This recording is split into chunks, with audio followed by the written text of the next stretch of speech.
Welcome back to Alive at 5. I'm your host, David Leonard. It's my pleasure to be joined on the phone here this afternoon by Ray McGovern. Ray is a veteran CIA analyst. He is also the co-founder of an organization known as Veteran Intelligence Professionals for Sanity. And he's been following the situation in Syria very closely and wanted to spend some time today talking with Ray about that. Good afternoon, Ray, and welcome aboard. Thanks for having me. Here at the beginning, for a listener out there who may not be familiar with you, if you'd be so kind, please tell us a little bit about yourself. Who is Ray McGovern? Sure. Well, sometimes I ask myself, but suffice it to say that I've been a CIA analyst, not a operations person, but a analyst for almost 30 years, back from John F. Kennedy all the way down to the first George Bush. Before that, I served as an Army infantry and intelligence officer.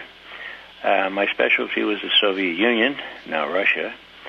And after I retired in 1990, I went to work down in the inner city, which is something I always wanted to do, and pretty much got out of the foreign affairs realm for almost a decade until 2000 and 2001 when I had to watch my profession be corrupted for the express purpose of serving up fraudulent intelligence to justify a war.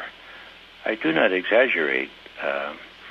Don't take my word for it. The senator who headed up the Senate Intelligence Committee, Jay Rockefeller, after a 5-year study, announced, just 5 years ago actually, that the intelligence before Iraq was, quote, unsubstantiated, contradicted, or even non-existent, period, end quote.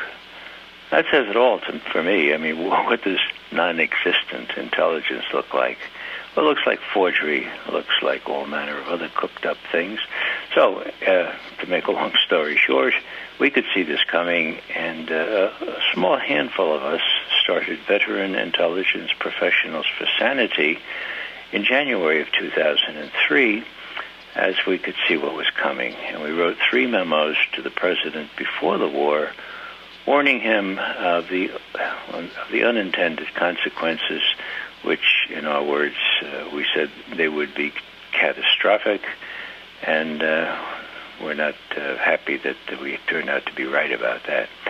So after that, we kept monitoring. We were sort of a strange beast, actually, because this was the first time a veteran intelligence, mostly retired, people got together for any purpose other than conviviality or having nice drinks or listening to nice speakers and that kind of thing.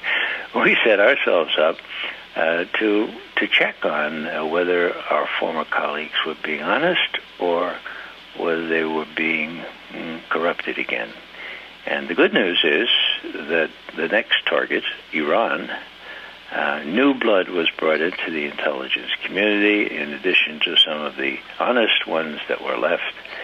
And war was averted with respect to Iran because at the end of 2007, an honest estimate was done on the nuclear capability of Iran, and that, I think it's worth mentioning, the main conclusion of that estimate, the unanimous one for all 16 agencies of the U.S. government, the conclusion was, with high confidence, mind you, that Iran stopped working on a nuclear weapon in the fall of 2003 and had not resumed work on a nuclear weapon.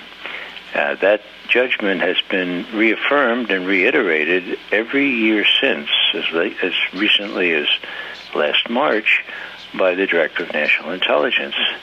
So this is key because the American people have been led to believe otherwise as recently as yesterday when the president made believe that Iran was a terrible threat and that the fact that he didn't strike out against Syria does not mean that he wouldn't attack Iran. Quite an amazing statement by a head of state about what he might do toward another country. So, long story short, we're very much in business. The last 2 weeks, I have to tell you, I've counted up the years I've been in Washington. It's been 50, okay?